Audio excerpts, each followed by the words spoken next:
1997 की film border. नाम सुनते ही जहन में बहुत कुछ आ जाता है ना? इसके डायलॉग्स, इसके गाने, इसके सीन्स आज भी लोगों को मुंह ज़बानी याद हैं।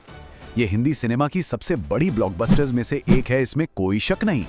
लेकिन इस जबरदस्त फिल्मी कहानी के पीछे की असली कहानी क्या है? तो आज हम इसी पर्दे के पीछे झांकने वाले हैं। हम फिल्म की कहानी नहीं दोहराएंगे, बिल्कुल नहीं, बल्कि हम उस असली इतिहास, उन असली किरदारों और उन घटनाओं की पड़ताल करेंगे जिन्होंने इस क्लासिक को जन्म दिया। तो चलिए शुरू करते हैं। तो सबसे पहले बात करते हैं फिल्म की जबरदस्त कामयाबी की। जब बॉर्डर रिलीज हुई थी ना, तो उसने बॉक्स ऑफिस पर सच में एक तूफान ला दिया था। ये वो नंबर है जिसने बॉर्डर को हमेशा के लिए इतिहास में दर्ज कर दिया, 66.7 करोड़ रुपए। अब देखिए, आज के जमाने में ये रकम शायद उतनी बड़ी ना लगे, लेकिन जरा सोचिए, ये बात है 1997 की। उस वक्त के हिसाब से ये इतनी बड़ी कमाई थी कि इसने फिल्म को एक ऑल टाइम ब्लॉकबस्टर बना दिया। और इस कामयाबी का अंदाजा इस चार्ट से लगाइए। बॉर्डर ने उस साल की दूसरी सबसे बड़ी हिट दिल तो पागल है से लगभग 2 गुनी कमाई की थी, मतलब डबल। ये दिखाता है कि फिल्म ने लोगों के दिलों पर कितना गहरा, कितना जबरदस्त असर डाला था। तो फिल्म की कामयाबी तो जाहिर है, पर अब चलते हैं उस असली कहानी की तरफ जिस पर यह फिल्म बनी है।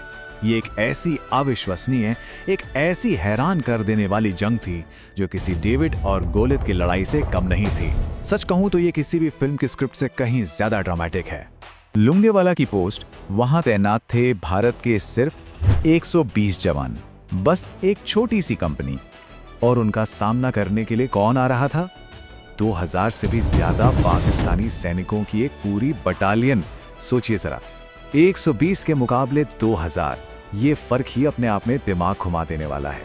अब जरा इन आंकड़ों पर नजर डालिए, क्योंकि असली कहानी यहीं छिपी है। भारत के पास एक भी टैंक नहीं था, 0, और पाकिस्तान के पास 40 से ज्यादा टैंक थे। इसके बावजूद लड़ाई का नतीजा क्या हुआ? भारत ने सिर्फ 2 जवान खोए, जबकि पाकिस्तान के 200 सैनिक मारे गए और उनके 36 टैंक तबाह हो गए। ये बहादुरी की एक ऐसी मिसाल है जो शायद ही कहीं और देखने को मिले। तो सवाल ये उठता है कि इस ऐतिहासिक लड़ाई को आखिर पर्दे पर लाने का ख्याल आया कैसे? इसका जवाब डायरेक्टर जेपी दत्ता की अपनी जिंदगी से जुड़ा हुआ है। असल में जेपी दत्ता के छोटे भाई स्क्वाड्रन लीडर दीपक दत्ता इंडियन एयरफोर्स में थे। उन्होंने 1971 की जंग में हिस्सा लिया था, और जब वो जंग के बाद घर लौटे तो उन्होंने अपने भाई को जो कहानियां सुनाई, जो बातें बताईं, वही बॉर्डर फिल्म की असली प्रेरणा बनी। ये उनके लिए एक पर्सनल कहानी थी, और ये बात निर्देशक के इस कोट से साफ हो जाती है। उनके लिए ये सिर्फ एक फिल्म नहीं थी, ये एक जुनून था, एक मिशन था। उन्होंने इसे पूरा करने के लिए अपनी पूरी जान लगा दी। रेगिस्तान की असली लोकेशंस पर असली गर्मी में शूटिंग की, ताकि हर चीज बिल्कुल असल लगे। अब जैसा कि ज्यादातर ऐतिहासिक फिल्मों के साथ होता है, बॉर्डर में भी कहानी को और असरदार बनाने के लिए कुछ सिनेमैटिक लिबर्टीज ली गई। तो चलिए देखते हैं कि असली हीरो की कहानी को पर्दे पर क्यों और कैसे थोड़ा बदला गया। ये फिल्म और असलियत के बीच शायद सबसे बड़े फर्क में से एक है। सुनील शेट्टी का किरदार भैरव सिंह फिल्म में एक टैंक को उड़ाते हुए शहीद हो जाता है, लेकिन असल भैरव सिंह राठौड़ न सिर्फ उस लड़ाई में जिंदा बचे, बल्कि 2022 तक हमारे बीच रहे। तो फिर ऐसा क्यों किया गया? शायद इसलिए क्योंकि सिनेमा में शहादत की कहानी एक बहुत गहरा असर छोड़ती है। वो दर्शकों के दिलों में हमेशा के लिए बस जाती है। और ये सिर्फ भैरव सिंह की कहानी नहीं थी। ठीक इसी तरह अक्षय खन्ना का किरदार सेकंड लेफ्टिनेंट धर्मवीर सिंह, जिन्हें फिल्म में शहीद होते दिखाया गया है, वो भी असल में जिंदा बचे थे। फिल्म में उनकी मौत एक युवा ऑफिसर की कहानी को एक दुखद, एक इमोशनल मोड़ देती है, जो देखने वालों को अंदर तक हिलाकर रख देता है।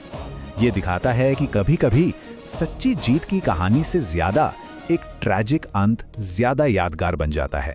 चलिए अब बात करते हैं फिल्म के उस पहलू की जिसने इसे हमेशा हमेशा के लिए अमर बना दिया, और वो है इसका म्यूजिक। खासकर एक गाना जो आज भी हर किसी की जुबान पर है। इस गाने के बनने की कहानी तो खुद एक फिल्म है। सोचिए, जावेद अख्तर ने 17 पन्नों में एक गाना लिखकर दिया, और म्यूजिक डायरेक्टर अनु मलिक को इसे कंपोज करने के लिए सिर्फ 48 घंटे मिले, सिर्फ 2 दिन। इतने कम समय और इतने प्रेशर में एक ऐसा गाना बना जो आज देशभक्ति का दूसरा नाम बन चुका है। कमाल है। तो बॉर्डर का असर सिर्फ बॉक्स ऑफिस के नंबरों तक ही नहीं होगा, इसने हमारे समाज, हमारे कल्चर और हमारे सिनेमा पर एक बहुत गहरी छाप छोड़ी है। इस फिल्म ने सनी देओल के किरदार के जरिए सिख समुदाय का एक बहुत ही मजबूत और सम्मानजनक रूप पेश किया। इसने ढेरों अवार्ड्स जीते। बदकिस्मती से इसका नाम दिल्ली के उपहार सिनेमा अग्निकांड से भी जुड़ा है, जो इसी फिल्म की स्क्रीनिंग के दौरान हुआ था। लेकिन इन सब के बावजूद आज भी जब कोई देशभक्ति फिल्म बनती है तो उसकी तुलना बॉर्डर से जरूर होती। इस फिल्म की अहमियत आज भी कम नहीं हुई है। 2017 में इसकी 20वीं सालगिरह मनाई गई और अब लगभग 3 दशक बाद 2026 में बॉर्डर 2 के आने का भी ऐलान हो चुका है। यानी ये विरासत अभी और आगे बढ़ने वाली है। तो आखिर में ये एक बड़ा सवाल हमारे सामने आके खड़ा होता है, सिनेमा को इतिहास को बिल्कुल वैसे ही दिखाना चाहिए जैसा वो हुआ था, या फिर उसे इस तरह पेश करना चाहिए कि वो हमें प्रेरित कर सके, भले इसके लिए कुछ तथ्य बदलने पड़े। बॉर्डर हमें इसी सोच के साथ छोड़ जाती है।